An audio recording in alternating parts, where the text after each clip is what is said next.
plan de paix de Donald Trump en une quinzaine de points proposé aux Iraniens que les Iraniens refusent. Trump dit il y a des négociations qui sont en cours. Les Iraniens démentent en disant on ne parle absolument pas aux Américains. Bon, on en est là. On a l'impression que Donald Trump veut trouver une porte de sortie de cette guerre qu'il mène donc depuis plus d'un mois contre l'Iran. Je vous propose d'écouter donc le président américain qui s'exprimait sur le tarmac d'un aéroport et en disant que les négociations avec le régime des mollahs étaient, je cite, constructives. We have had very, very strong talks. We'll see where they lead. Nous avons eu des discussions très constructives. Nous verrons où elles nous mèneront. Nous sommes d'accord sur la quasi-totalité des points. Peut-être que cela n'a pas été clairement exprimé. La communication, comme vous le savez, est totalement rompue. Ils sont dans l'incapacité de dialoguer. Mais nous avons eu des discussions très constructives. Monsieur Witkoff et Monsieur Kushner en ont eu. Elles se sont déroulées, je dirais, parfaitement. Je pense que s'ils poursuivent sur cette voie, cela mettra fin à ce problème, à ce conflit. Bon, on va entendre le responsable du régime iranien qui a dit il n'y a pas de négociation, je le cite, vous négociez avec vous-même, donc vous les Américains, vous négociez tout seuls. On a quand même la sensation que Donald Trump, en arrêtant les bombardements, veut trouver une porte de sortie avec ces négociations qui ont lieu ou qui n'ont pas lieu. Chacun se fera sa propre opinion. Mais on a l'impression que, voilà, que le président américain veut mettre sans doute un terme plus rapide que prévu à cette guerre. C'est vrai que Donald Trump utilise souvent les mots et la communication pour déjà un peu calmer les marchés. On a vu ça quand il a dit que les négociations sont commencées et on a vu que le prix du pétrole est baissé. On voit aujourd'hui aussi une façon d'optimisme, mais finalement, je suis plutôt dans l'avis que les Iraniens, à ces moments-là, ne sont pas très intéressés par les négociations avec les États-Unis. Pourquoi ? Parce que le contrôle sur le détroit d'Ormuz est dans les mains des Iraniens pour l'instant. On voit qu'il ne fait pas trop confiance aux États-Unis parce que les deux fois, quand ils sont négociés avec les États-Unis, les deux fois elle était finalement frappée juste après. Je pense que c'est compliqué pour les Iraniens d'accepter l'idée de négocier à ces moments-là. Après, éventuellement, ça sera absolument nécessaire. Sauf si Donald Trump décide d'envoyer les troupes à sol, les soldats. On va en parler absolument. Les tyrans. Mais pour l'instant, je pense que c'est pas dans l'intérêt des Iraniens de dire qu'ils sont en train de négocier, parce que c'est aussi vis-à-vis à leur propre peuple à eux, la communication et qu'ils sont toujours forts, le régime n'est pas tombé. Mais les négociations ont lieu. Si les Iraniens ne le disent pas officiellement. Je ne pense pas qu'ils sont...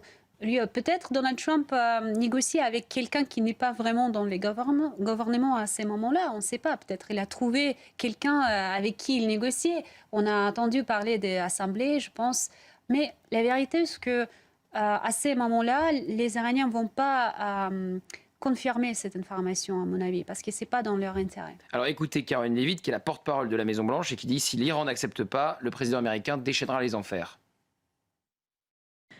Si l'Iran refuse d'accepter la réalité actuelle, s'ils ne comprennent pas qu'ils ont été vaincus militairement et qu'ils continuent de l'être, le président Trump s'assurera qu'ils soient frappés de manière plus dure qu'ils ne l'ont jamais été.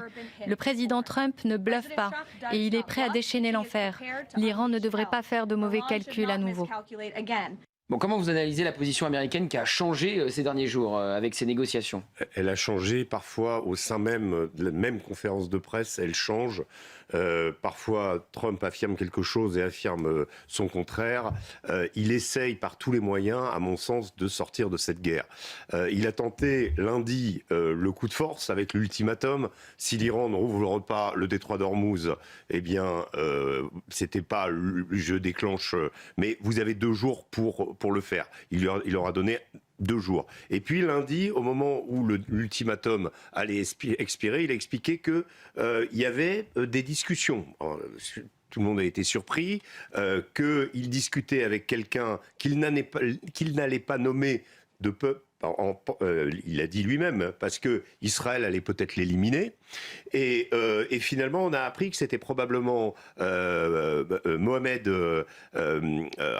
Khalibaf, qui est donc le patron du Parlement iranien, qui était une des personnes avec lesquelles il y avait une possibilité de s'entendre, ou en tout cas d'instaurer un dialogue. Là, ce qui est assez paradoxal, c'est que Donald Trump dit on discute, mais en même temps il dit ils n'ont plus les moyens de discuter. Donc tout ça est complètement, il y a un flou total autour de Donald Trump. Et pour vous, il veut arrêter. Il veut arrêter les frais. Et je vais vous expliquer pourquoi. Donc la chute du régime, on oublie ? La chute du régime, on oublie. On va se concentrer sur quelques points. Regardez les 15 points. La plupart des 15 points, il y en a au moins 7 qui concernent le nucléaire.